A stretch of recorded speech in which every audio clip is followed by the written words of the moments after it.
Throughout this course, we only ever used one method of designing for an FPGA or CPLD. We used VHDL. But every time we went to add that VHDL file to our project, I'm sure you noticed a whole host of other options for design files. In fact, there are many different ways of designing for a CPLD or FPGA, from drawing a basic schematic block diagram to using a state machine-centric design. And then there are the more classical text-based coding languages like Verliog HDL and VHDL. In this lesson, we will take a look at how to create the same design but in 3 different ways. In the first method, we will use the schematic and block diagram builder to draw up the design. In the second method, we will use the Verliog HDL language, which while it is similar to VHDL, you will see that it's less complicated and more to the point. And in the third method, we will use the familiar VHDL language that we've been using throughout this course. The design we will make using these 3 different methods will be a basic 4-bit counter, similar to the one we built in Lesson 6.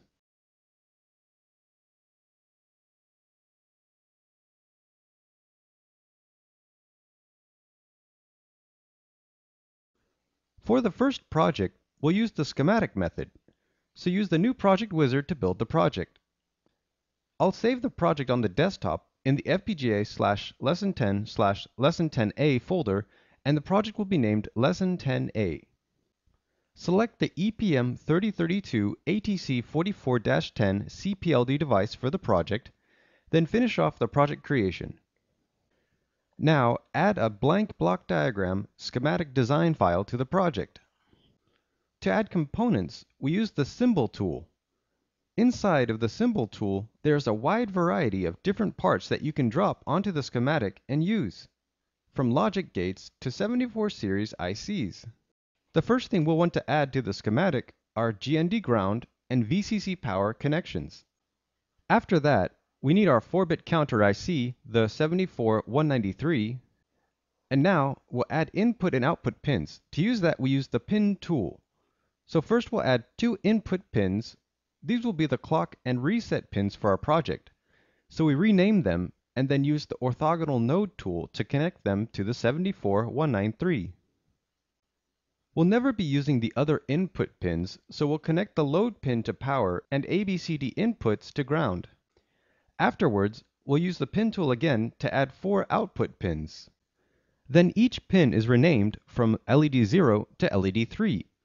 And then we again use the orthogonal node tool to connect each output to the QA to QD outputs on the 74193. Now save the file as lesson10a.bdf and compile the project. After the compile finishes, go up to the pin planner and then reassign pin locations with clock at pin 37, LEDs from 19 to 22, and the reset pin at pin 44. Do a recompile, and then we're done. We have a basic 4-bit counter ready for our CPLD. Now we'll do the exact same thing, but using Verliog HDL.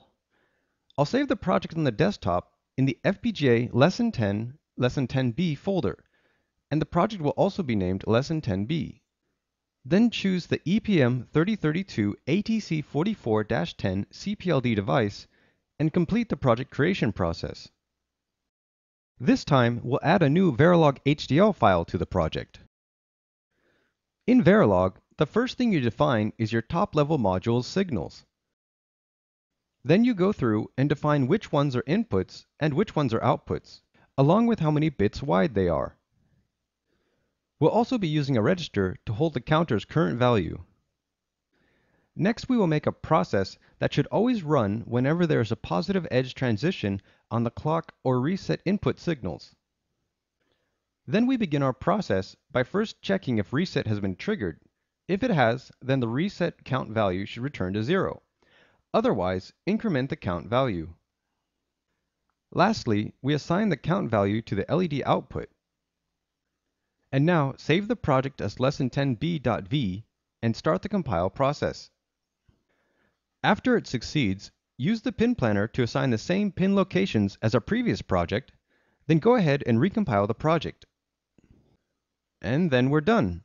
We have another basic 4-bit counter ready for our CPLD. In our third and final iteration, We'll use VHDL to build the same 4-bit counter. We start again by using the new project wizard. I'll save the project on the desktop in the FPGA Lesson 10, Lesson 10C folder and name the project Lesson 10C. We'll be using the EPM 3032 ATC44-10 CPLD device, so select it and finish the project creation. This time, we're making the counter in VHDL, so add a new VHDL file to the project. First, we'll be using the IEEE libraries, so declare that, and then specifically, we need to use the standard logic 1164 and unsigned logic libraries. Next, we define the port entity Lesson 10C. It has 2 inputs, reset and clock, and 4 LED outputs in a standard logic vector. We'll name the architecture RTL, and it will have one 4-bit signal called count. Then we begin the architecture. We will make a process called upcounter, with a clock and reset in its sensitivity list. Inside the process, if reset is ever 1, the count value should be 0. Otherwise, if clock is a rising edge, then increment the count value by 1. Then end the process and assign the count value to the LED output. Now end the architecture and go ahead and save the file as lesson10c.vhd and compile the project. After the compile, pull up the pin planner and set all the proper pin locations, then recompile the project. And now we have a third 4-bit timer project done.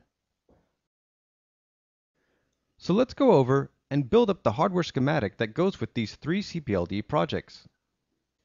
First, we have the familiar power regulator circuit that takes a 9-volt input from a battery and downregulates to 3.3 volts.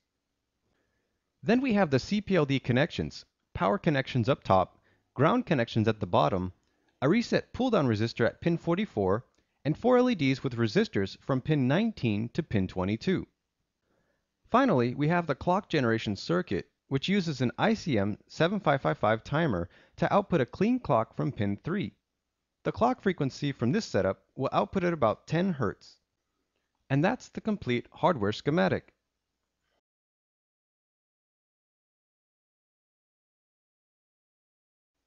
Here's a layout of all the parts we'll be using in this experiment. The larger parts are a jumper wire kit, components kit, and a breadboard.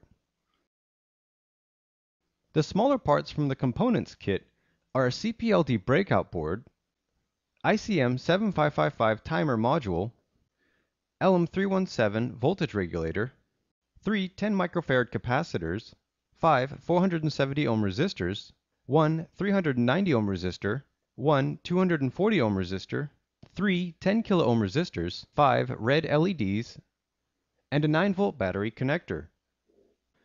Now we'll build up the circuit part by part in a slow time lapse so that you can build the circuit with us. First, we'll build the power regulator on the right side of the breadboard. The CPLD connections will be on the left side of the breadboard, and the clock generation circuit will end up in the middle of the breadboard.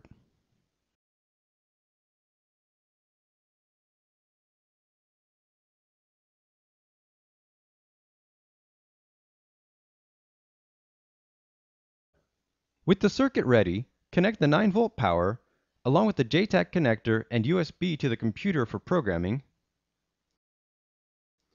Then open the first project, Lesson 10A, and program it to the CPLD.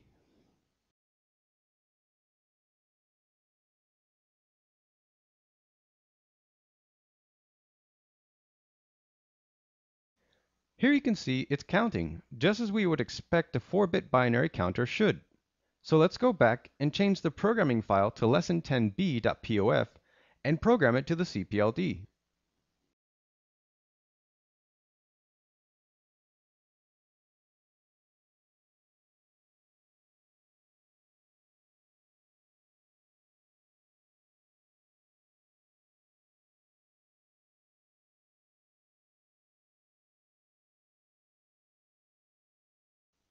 Again, we see a 4-bit counter that operates just like Lesson 10A's. So let's also check the third one, Lesson 10C. Open the lesson10c.pof and program it to the CPLD.